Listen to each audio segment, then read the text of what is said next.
ओम दिव्यागणा बहुरूपा पुराणा आजुच्छिदो नः प्रमथनन्तु वीरान् तेभ्यो जुहोमि बहुधा घृतेन मानः प्रजागुम्रीरिषो मोत वीरान् श्री गुरुभ्यो नमः हरिः ओम। ಆತ್ಮೀಯ ಪ್ರಿಯ ಪ್ರೇಕ್ಷಕ ಮಿತ್ರರೇ, ನಿಮ್ಮೆಲ್ಲರ ಜೀವನ ಕ್ಷೇಮದಾಯಕ, ಲಾಭದಾಯಕ, ತೃಪ್ತಿದಾಯಕವಾಗಿರಲಿ ಅಂತ ನನ್ನ ಆರಾಧ್ಯ ದೇವಿ ಹೊರನಾಡು ಅನ್ನಪೂರ್ಣೇಶ್ವರಿಯ ಪಾದಗಳಿಗೆ ನಮಸ್ಕರಿಸ್ತಾ, ಪ್ರಿಯ ಪ್ರೇಕ್ಷಕ ಮಿತ್ರರೇ, ಕನ್ಯಾ ರಾಶಿ ಹೇಗಿದೆ, ಮೇ ತಿಂಗಳ ಮಾಸ ಭವಿಷ್ಯ ಅನ್ನುವಂಥದ್ದನ್ನು ಈ ವಿಡಿಯೋಲ್ಲಿ ನಾವು ನೋಡೋಣ. ಪ್ರಮುಖವಾದ ಬದಲಾವಣೆಗಳು ಈ ತಿಂಗಳಲ್ಲಿ ನಡೀತಾ ಇದೆ. ಮೇ 1ನೇ ತಾರೀಕು ಗುರು ನಿಮ್ಮ ರಾಶಿಗೆ ಭಾಗ್ಯಸ್ಥಾನಕ್ಕೆ ಬರ್ತಾ ಇದ್ದಾರೆ. ಕನ್ಯಾ ರಾಶಿಯವರಿಗೆ ಗುರುಬಲ ಪ್ರಾರಂಭ ಮೇ 1ನೇ ತಾರೀಕಿನಿಂದಲೇ ಇದು ಜಾರಿಯಾಗುತ್ತೆ. ವಿಶೇಷವಾಗಿ ಗುರುಬಲ ಅನ್ನುವಂಥದ್ದು ಪ್ರಾರಂಭ ಆಗುತ್ತೆ.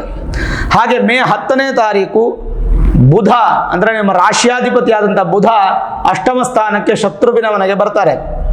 ಇದರಿಂದ ದೊಡ್ಡ ಪ್ರಮಾಣದ ನೆಗೆಟಿವ್ ಇಲ್ಲದೆ ಇದ್ರೂ ಕೂಡ ಸಣ್ಣ ಪ್ರಮಾಣದ ಪರಿಹಾರಗಳ ಮಾಡ್ಕೊಳ್ತಕ್ಕಂಥದ್ದು ಒಳ್ಳೆಯದು. ಇನ್ನು ಮೇ 14ನೇ ತಾರೀಕು ರವಿ ಭಾಗ್ಯಸ್ಥಾನಕ್ಕೆ ಬರ್ತಾರೆ, ಇದು ಶುಭ. ಹಾಗೆ ಮೇ 19ನೇ ತಾರೀಕು ಶುಕ್ರ ಭಾಗ್ಯಾಧಿಪತಿ ನಿಮ್ಮ ರಾಶಿಗೆ ಭಾಗ್ಯಾಧಿಪತಿ ಭಾಗ್ಯಸ್ಥಾನಕ್ಕೆ ಮಾಳವ್ಯ ಯೋಗಕ್ಕೆ ಬರ್ತಾ ಇದ್ದಾರೆ, ಇದು ಅತ್ಯಂತ ಶುಭ. ಹಾಗೆ 31ನೇ ತಾರೀಕು ಮೇ ಬುಧ ನಿಮ್ಮ ರಾಶಿಯಾಧಿಪತಿ ಭಾಗ್ಯಸ್ಥಾನಕ್ಕೆ ಮಿತ್ರನ ಮನೆಗೆ ಬರ್ತಾ ಇದ್ದಾರೆ. ಇದು ಈ ಒಂದು ಮಾಸದ ಗ್ರಹ ಬದಲಾವಣೆ. ಇನ್ನು 8ನೇ ತಾರೀಕು ಮೇ 8 ಅಮಾವಾಸ್ಯೆ, ಮೇ 23ನೇ ತಾರೀಕು ಪೌರ್ಣಮಿ. ಹಾಗೆ 10ನೇ ತಾರೀಕು ಮೇ 10ನೇ ತಾರೀಕು ಅಕ್ಷಯ ತದಿಗೆ ಅಥವಾ ಅಕ್ಷಯ ತೃತೀಯ, ಅವತ್ತೇ ಬಸವ ಜಯಂತಿ. ನಮ್ಮಲ್ಲಿ ಶಾಸ್ತ್ರ ಸಂಪ್ರದಾಯಗಳಲ್ಲಿ ಬಂಗಾರವನ್ನು ಕೊಳ್ಳುವಂತಹ ಪದ್ಧತಿ ಇಲ್ಲದಿದ್ದರೂ ವಾಡಿಕೆಯಲ್ಲಿ ಪ್ರತಿಯೊಬ್ಬರು ಕೂಡ ಬಂಗಾರವನ್ನು ಖರೀದಿ ಮಾಡುವಂತಹ ಹವ್ಯಾಸವನ್ನು ಮಾಡಿಕೊಂಡಿದ್ದೀರಾ. ಹಾಗಾಗಿ ನಿಮ್ಮ ಹವ್ಯಾಸ ಮತ್ತು ನಿಮ್ಮ ನಂಬಿಕೆ ಖಂಡಿತ ನಿಮಗಿದ್ರೆ ಕೊಂಡ್ಕೊಳ್ಬೋದು, ಅದರಿಂದ ಒಳ್ಳೆಯದೇ. ಬಂಗಾರ ಮನೆಗೆ ಬರುತ್ತೆ ಅಂದರೆ ಖಂಡಿತ ಒಳ್ಳೆಯದು. ಸರಿ, ಹಾಗಾದರೆ ಈ ಮೇ ತಿಂಗಳ ಮಾಸ ಭವಿಷ್ಯ ಹೇಗಿದೆ ಕನ್ಯಾ ರಾಶಿಯವರಿಗೆ ಅನ್ನುವಂಥದ್ದನ್ನು ನೋಡೋಣ, ಸಂಪೂರ್ಣವಾಗಿ ವಿಸ್ತಾರವಾಗಿ ನೋಡೋಣ. ಮೊದಲಿಗೆ ರಾಶ್ಯಾಧಿಪತಿ ಹಾಗೂ ದಶಮಾಧಿಪತಿ ನಿಮ್ಮ ವೃತ್ತಿ ಜೀವನಕ್ಕೂ ನಿಮ್ಮ ಶರೀರಕ್ಕೂ ಅಧಿಪತಿಯಾದಂಥ ಬುಧ ಈ ತಿಂಗಳು ಪೂರ್ತಿ ಶತ್ರುಸ್ಥಾನದಲ್ಲೇ ಇರ್ತಾರೆ. ಸರಿ, ಶತ್ರುಸ್ಥಾನದಲ್ಲಿ ಇದ್ದ ಮಟ್ಟಿಗೆ ಬುಧನಿಂದ ನಿಮ್ಗೆ ಕೆಟ್ಟದಾಗ್ಬಿಡುತ್ತಾ? ರಾಶ್ಯಾಧಿಪತಿಯಿಂದ ಯಾವತ್ತೂ ಕೆಟ್ಟದಾಗಲ್ಲ. ಸ್ವಲ್ಪ ಏನಾಗುತ್ತೆ, ವಿದ್ಯಾಭ್ಯಾಸ ಕ್ಷೇತ್ರದಲ್ಲಿ ಸ್ವಲ್ಪ ಬದಲಾವಣೆಗಳಾಗುವಂಥದ್ದು, ಸಣ್ಣ ಪುಟ್ಟ ಕಿರಿಕಿರಿ, ಟೆನ್ಷನ್ನು. ಆಮೇಲೆ ವಿದ್ಯಾಸಂಸ್ಥೆಗಳು, ಟ್ಯುಟೋರಿಯಲ್ ಸೆಂಟರ್ ಆಗ್ಬೋದು, ಸ್ಕೂಲ್ಸ್ ಆಗ್ಬೋದು, ಕಾಲೇಜಸ್ ಆಗ್ಬೋದು, ಸ್ವಲ್ಪ ಮಟ್ಟಿಗೆ ವ್ಯತ್ಯಾಸಗಳು, ಸ್ಟ್ರೆಸ್ ಜಾಸ್ತಿ ಇರುತ್ತೆ, ಕೆಲಸ ವಿಪರೀತ ಜಾಸ್ತಿ ಇರುತ್ತೆ. ಟೀಚರ್ಸ್ಗಾಗ್ಬೋದು, ಪ್ರಿನ್ಸಿಪಲ್ಗಾಗ್ಬೋದು, ಪ್ರೊಫೆಸರ್ಸ್ಗಾಗ್ಬೋದು, ಲೆಕ್ಚರರ್ಸ್ಗಾಗ್ಬೋದು, ಒಂದು ಸ್ವಲ್ಪ ಸ್ಟ್ರೆಸ್ ಅನ್ನುವಂಥದ್ದು ಈ ತಿಂಗಳು ಹೆಚ್ಚಾಗಿರುತ್ತೆ ಕನ್ಯಾ ರಾಶಿಯವರಿಗೆ.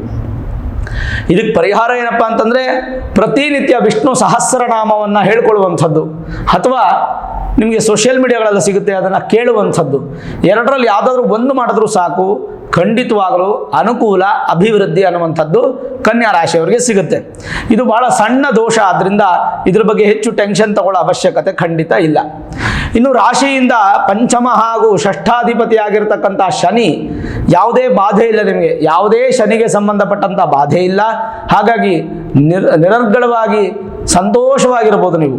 ಅಂದರೆ ನಿಮ್ಮ ಮಾತು ಹೇಗಿರಬೇಕು ಅಂತಂದರೆ, ಯೋಚನೆ ಮಾಡಿ ಮಾತುವಂಥ ಮಾತಲ್ಲ, ನಿರರ್ಗಳವಾಗಿ ಮಾತಾಡ್ತೀರಾ. ಅದರ ಅರ್ಥ ಯಾವುದೇ ಭಯ ಭೀತಿ ಏನೂ ಇಲ್ಲದೆ, ಎಂತಹದ್ದೇ ದೊಡ್ಡ ವಿಚಾರ ಇರಲಿ, ಸಭೆ ಇರಲಿ, ಸಮಾರಂಭ ಇರಲಿ, ಎಕ್ಸಾಮ್ಸ್ ಇರಲಿ, ಎಲ್ಲದಕ್ಕೂ ಕೂಡ ನಿರರ್ಗಳವಾಗಿ ಮಾತಾಡ್ತೀರಾ. ಆ ಮಾತುಕತೆ ಅನ್ನುವಂಥದ್ದು ನಿಮ್ಮ ಜೀವನದಲ್ಲಿ ತುಂಬ ಚೆನ್ನಾಗಿರುತ್ತೆ.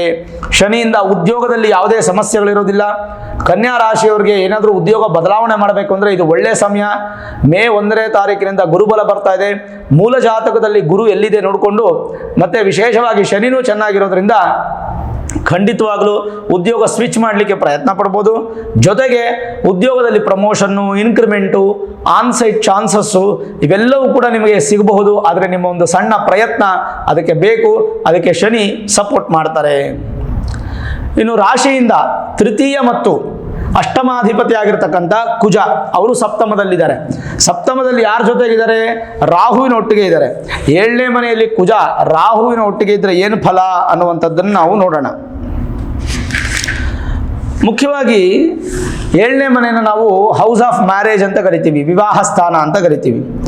ವರ್ಣೋ ವಶ್ಯಸ್ತಥಾ ತಾರೋ ಯೋನಿಶ್ಚ ಗ್ರಹಮೈತ್ರಕಂ ಗಣಕೂಟಂಚ ಭೂಕೂಟಂ ನಾಡೀ ಚೈತೆ ಗಣಾಧಿಕಾಹ ಅಂತ ಹೇಳಿ ಶ್ಲೋಕ. ಏನಿದ್ರ ಅರ್ಥ ಅಂದರೆ 7ನೇ ಮನೆ ಅಂದರೆ ಹೌಸ್ ಆಫ್ ಮ್ಯಾರೇಜ್. ಹಾಗಾಗಿ ವಿವಾಹ ಸ್ಥಾನದಲ್ಲಿ ಏನಾದರೂ ಕಿರಿಕಿರಿಗಳಾಗುತ್ತಾ, ಶುಭ ಕಾರ್ಯಗಳಲ್ಲಿ ಕಿರಿಕಿರಿಗಳಾಗುತ್ತಾ ಅಂದರೆ ಖಂಡಿತ ಇಲ್ಲ. ಯಾಕೆಂದರೆ ನಿಮಗೆ ಕುಜದೋಷ ಅನ್ನುವಂಥದ್ದು ಈ ತಿಂಗಳಿದೆ. ಈ ತಿಂಗಳು ಪೂರ್ತಿ ನಿಮಗೆ ಕುಜದೋಷ ಇರುತ್ತೆ ಕನ್ಯಾ ರಾಶಿಯವ್ರಿಗೆ. ಇದ್ರೂ ಸಹ ಕುಜ ಗುರುವಿನ ಮನೆಯಲ್ಲಿರೋದ್ರಿಂದ ಯಾವುದೇ ಥರದ ಅಡ್ಡಿ ಆತಂಕಗಳು ಆಗಲ್ಲ, ನಿಧಾನ ಆಗತ್ತೆ ಅಷ್ಟೇ. ಶುಭ ಕಾರ್ಯಗಳು ನಿಧಾನ ಆಗತ್ತೆ, ಯಾವುದೇ ಅಡ್ಡಿ ಆತಂಕಗಳಲ್ಲ. ಕುಜನು ಸಪ್ತಮದಲ್ಲಿ ಗೋಚಾರದಲ್ಲಿ ಮಿತ್ರನ ಮನೆಯಲ್ಲಿದ್ದಾಗ ಸಂಸಾರದಲ್ಲಿ ತೃಪ್ತಿಯನ್ನು ಹೊಂದುವರು. ಮತ್ತು ಪಾಪದೃಷ್ಟಿಗಳಿದ್ರೆ ನಿವೃತ್ತಿ ಆಗಿಬಿಡುತ್ತೆ. ಮತ್ತು ಗಂಡ ಹೆಂಡತಿ ಮಧ್ಯೆ ಇರತಕ್ಕಂಥ ವಿರಸಗಳು ದೂರ ಆಗುತ್ತೆ. ಮತ್ತು ಸಂತೋಷ ಅಭಿವೃದ್ಧಿ ಆಗುತ್ತೆ. ವಿವಾಹಕ್ಕೆ ಬೇಕಾದ ಅನುಕೂಲದಲ್ಲಿ ಸ್ವಲ್ಪ ನಿಧಾನವಾದರೂ ಕೂಡ ಜಯತ್ವ ಪ್ರಾಪ್ತಿಯಾಗತ್ತೆ. ಮತ್ತು ವಿಶೇಷವಾದಂತಹ ಫಲ ಅನ್ನುವಂಥದ್ದು ಸಿಗುತ್ತೆ. ಕುಟುಂಬದಲ್ಲಿ ನೆಮ್ಮದಿಯ ವಾತಾವರಣ, ಸಂತಾನ ಅಪೇಕ್ಷಿತ ದಂಪತಿಗಳಿಗೆ ಅತ್ಯಂತ ಶುಭ ಫಲ. ಜೊತೆಗೆ ಸ್ವಲ್ಪ ಸಣ್ಣ ಪುಟ್ಟ ಇರುಸು ಮುರುಸುಗಳು ಬಂದರೂ ಕೂಡ, ನಿಮ್ಮ ಕುಟುಂಬದಲ್ಲಿ ವ್ಯಾಜ್ಯಗಳು ಬಂದರೂ ಕೂಡ ಅದನ್ನೆಲ್ಲ ಬ್ಯಾಲೆನ್ಸ್ ಮಾಡುವಂಥ ಶಕ್ತಿ ಇದೆ. ಹಾಗಾಗಿ ಭಯ ಪಡೋ ಅವಶ್ಯಕತೆ ಇಲ್ಲ. ಇನ್ನು ನೋಡಿ, ನಿಮ್ಮ ದ್ವಿತೀಯಾಧಿಪತಿ ಹಾಗೂ ಭಾಗ್ಯಾಧಿಪತಿ ಶುಕ್ರ ಭಾಗ್ಯಸ್ಥಾನಕ್ಕೆ ಬರ್ತಾ ಇದ್ದಾರೆ. ಮಾಳವ್ಯ ಯೋಗವನ್ನು ಕೊಡ್ತಾ ಇದ್ದಾರೆ. 9th house lord is in 9th house. 9ನೇ ಮನೆ ಅಧಿಪತಿ 9ನೇ ಮನೆಯಲ್ಲಿರ್ತಕ್ಕಂಥದ್ದು ಮಾಳವ್ಯ ಯೋಗ ಕೊಡುವಂಥದ್ದು. ಸ್ವಕ್ಷೇತ್ರದಲ್ಲಿ 80% ಬಲಿಷ್ಠವಾಗಿರೋದ್ರಿಂದ ನಿಮ್ಮ ಕುಟುಂಬ ವೃದ್ಧಿ ಆಗುತ್ತೆ. ಮತ್ತು ನಿಮ್ಮ ಧನ ಸಂಪತ್ತು ವೃದ್ಧಿ ಆಗುತ್ತೆ. ಮೇ 1ನೇ ತಾರೀಕಿಂದ ಗುರು ಶುಕ್ರರು ಅತ್ಯಂತ ಶುಭ ಫಲವನ್ನು ಕೊಡ್ತಾ ಇದ್ದಾರೆ ನಮಗೆ. ಅಂದರೆ ಧನ ವೃದ್ಧಿ ಆಗುತ್ತೆ, ನಿಮ್ಮ ಮಾತಿಗೆ ವ್ಯಾಲ್ಯೂಸ್ ಬರುತ್ತೆ. ವಿದ್ಯಾಭ್ಯಾಸ ಕ್ಷೇತ್ರದಲ್ಲಿ ಸ್ವಲ್ಪ ಹಿನ್ನಡೆ ಬಂದರೂ ಕೂಡ ಶುಕ್ರ ನಿಮಗೆ ಬ್ಯಾಲೆನ್ಸ್ ಮಾಡ್ತಾರೆ. ಜೊತೆಗೆ ಭಾಗ್ಯಗಳು ನಿಮ್ಮನ್ನು ಹುಡ್ಕೊಂಡ್ಬರುತ್ತೆ. ವಿವಾಹ ಭಾಗ್ಯ ಆಗ್ಬೋದು, ಸಂತಾನ ಭಾಗ್ಯ ಆಗ್ಬೋದು, ಗೃಹ ಭಾಗ್ಯ ಆಗ್ಬೋದು. ಈ ಥರ ಭಾಗ್ಯಗಳು ನಿಮ್ಮನ್ನು ಹುಡ್ಕೊಂಡ್ಬರುತ್ತೆ. ಏನು ಹೇಳುತ್ತೆ?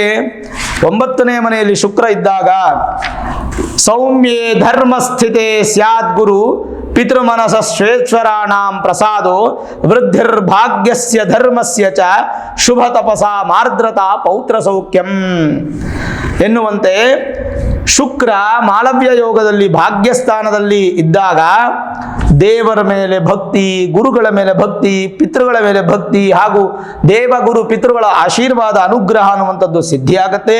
ಧರ್ಮಗಳ ವೃದ್ಧಿ, ತಪಸ್ಸಿದ್ಧಿ, ಪುತ್ರ ಪೌತ್ರಾದಿ ಸೌಖ್ಯ ಪ್ರಾಪ್ತಿಯಾಗತ್ತೆ.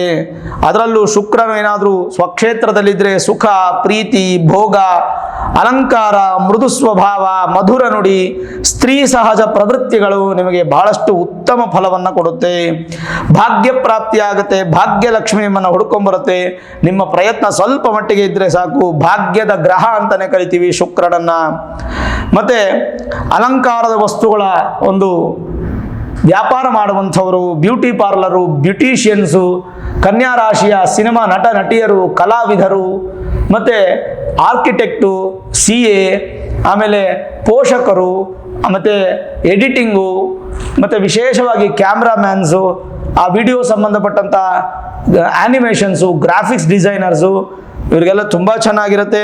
ಹೈನುಗಾರಿಕೆ ಮಾಡುವಂಥವ್ರಿಗೆ, ವಸ್ತ್ರಗಳ ಮಾರಾಟ ಮಾಡುವಂಥವ್ರಿಗೆ, ಕಲೆ ಸಂಗೀತದಿಂದ ಭಾಗ್ಯ ಪ್ರಾಪ್ತಿ, ಲೌಕಿಕ ಜೀವನದಲ್ಲೂ ಕೂಡ ತುಂಬ ಸಂತೋಷವನ್ನು ಪಡಿತೀರಾ.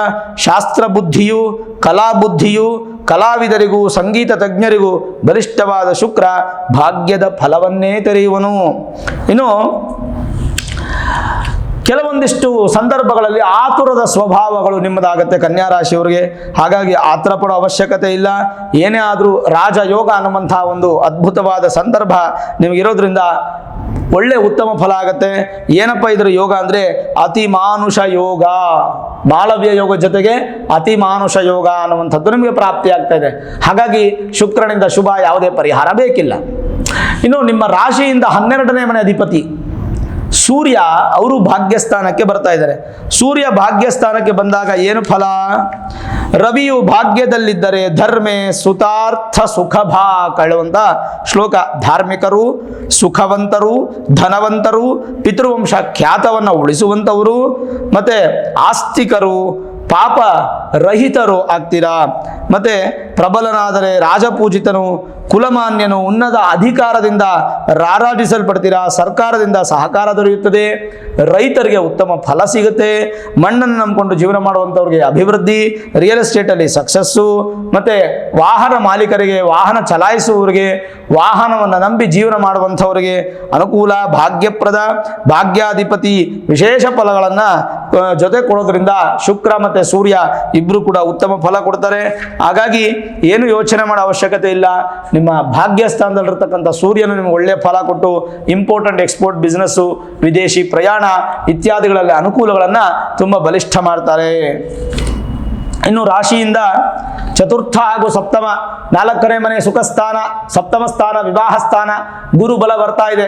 ಕನ್ಯಾ ರಾಶಿಯವರಿಗೆ ಯಾವ ಗುರು ಶಾಂತಿ ಬೇಕಾಗಿಲ್ಲ, ಯಾವುದೇ ಗುರು ಹೋಮ ಇತ್ಯಾದಿಗಳು ಮಾಡೋ ಅವಶ್ಯಕತೆ ಇಲ್ಲ. ಈ 1ನೇ ತಾರೀಕು ಮೇ 1ನೇ ತಾರೀಕಿಂದ ನಿಮಗೆ ಅತ್ಯಂತ ಅದ್ಭುತವಾದ ಸಮಯ. ಇದನ್ನು ಉಪಯೋಗಿಸ್ಕೊಳ್ಬೇಕು, ಯುಟಿಲೈಸ್ ಮಾಡ್ಕೊಳ್ಬೇಕು. ಮೂಲ ಜಾತಕ ಇದಕ್ಕೆ ಸಪೋರ್ಟ್ ಮಾಡುತ್ತಾ ಅಂತ ಒಮ್ಮೆ ನಿಮ್ಮ ಮೂಲ ಜಾತಕವನ್ನು ನುರಿತ ಜ್ಯೋತಿಷ್ಯರಿಗೆ ತೋರಿಸಿ ಹೈಯರ್ ಅಸ್ಟ್ರಾಲಜಿ ಪ್ರೆಡಿಕ್ಷನ್ಸ್ ಅನ್ನು ಮಾಡಿಸಿ ನೋಡಿ. ಕನ್ಯಾ ರಾಶಿಯವರು ಈ ವರ್ಷದಲ್ಲಿ ಅಂದರೆ ಮೇ 1ನೇ ತಾರೀಕಿಂದ 1 ವರ್ಷದೊಳಗೆ ಏನಾದರೂ ದೊಡ್ಡ ಶುಭ ಕಾರ್ಯ ಮಾಡ್ತೀರಾ. ಏನಪ್ಪಾ ಅಂದ್ರೆ ಒಂದು ಸೈಟ್ ತಗೊಳ್ಳೋದು, ಒಂದು ಮನೆ ತಗೊಂಡು ಗೃಹ ಪ್ರವೇಶ ಮಾಡೋದು, ಅಥವಾ ಮನೆ ಕಟ್ಟಿಸುವುದು, ಅಪಾರ್ಟ್ಮೆಂಟ್ ಫ್ಲಾಟ್ ತಗೊಳ್ಳೋದು, ಬಂಗಾರ ಖರೀದಿ ಮಾಡೋದು, ವಾಹನ ಖರೀದಿ ಮಾಡೋದು, ವಿದೇಶಿ ಪ್ರಯಾಣಕ್ಕೆ ಹೋಗಿ ಬರುವಂಥದ್ದು, ಅಥವಾ ವಿವಾಹವೋ ಸಂತಾನವೋ ಏನಾದರೂ ಒಂದು ದೊಡ್ಡ ಶುಭ ಕಾರ್ಯ ಅನ್ನುವಂಥದ್ದು ನಿಮ್ಮ ಜೀವನದಲ್ಲಿ ಖಂಡಿತ ನಡೆಯುತ್ತೆ. ಗೋಚಾರದ ಪ್ರಕಾರ ಬಲ ಇದೆ, ಜನ್ಮದ ಪ್ರಕಾರ ಬಲ ಇದೆಯಾ ಅಲ್ವಂತ ನಿಮ್ಮ ಜಾತಕ ತೋರಿಸ್ಕೊಂಡು ನೀವು Vedic astrology, higher astrology predictions ಅನ್ನು ಮಾಡಿಸ್ಕೊಳ್ಳಿ. ಗುರು ದೋಷಕ್ಕೆ ಯಾವುದು ಪರಿಹಾರ ಬೇಡ, ಯಾಕೆಂದ್ರೆ ಗುರು ದೋಷವೇ ಇಲ್ಲ ನಿಮಗೆ.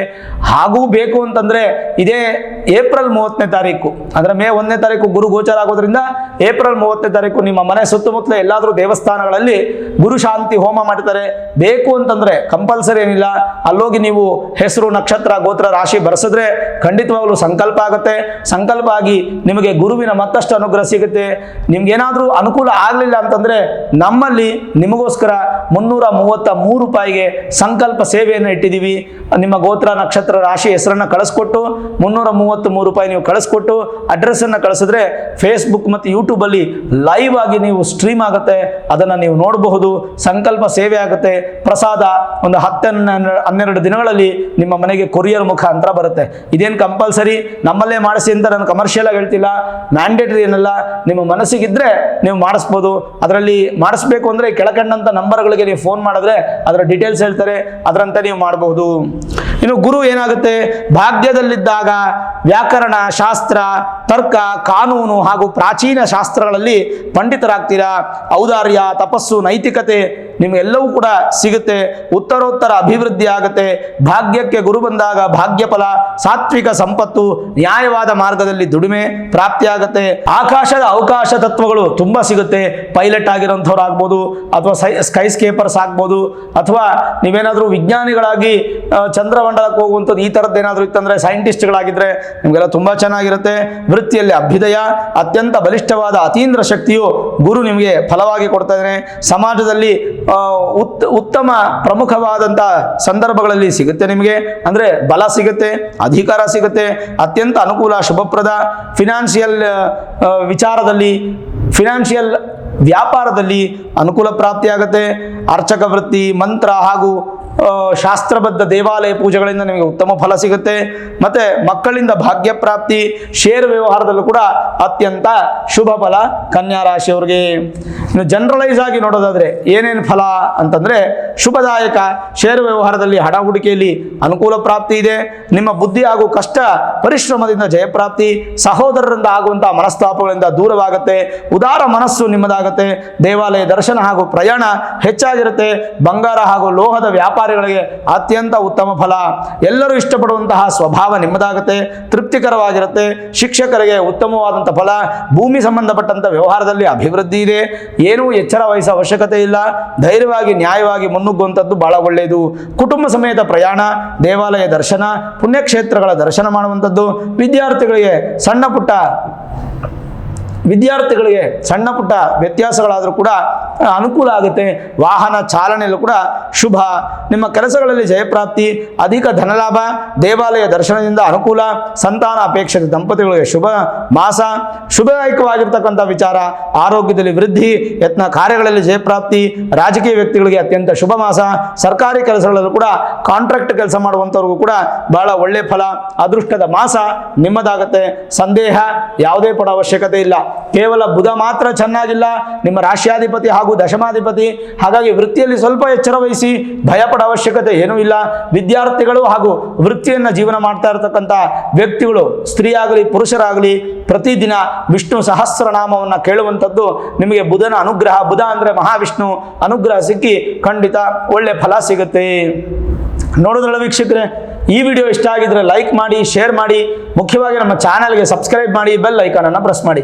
ಪ್ರತಿನಿತ್ಯ ನಾನು ಪೂಜೆ ಮಾಡುವಂತಹ ನನ್ನ ಆರಾಧ್ಯ ದೇವಿ ಹೊರನಾಡು ಅನ್ನಪೂರ್ಣೇಶ್ವರಿಯ ಆಶೀರ್ವಾದ, ಅನುಗ್ರಹ ಸದಾಕಾಲ ಮತ್ತೊಮ್ಮೆ ನಿಮ್ಗೆ ಸಿಗಲಿ ಅಂತ ಪ್ರಾರ್ಥನೆ ಮಾಡ್ತಾ, ಸರ್ವೇ ಜನಾಃ ಸುಖಿನೋ ಭವಂತು, ಸಮಸ್ತ ಸನ್ಮಂಗಳಾನಿ ಭವಂತು.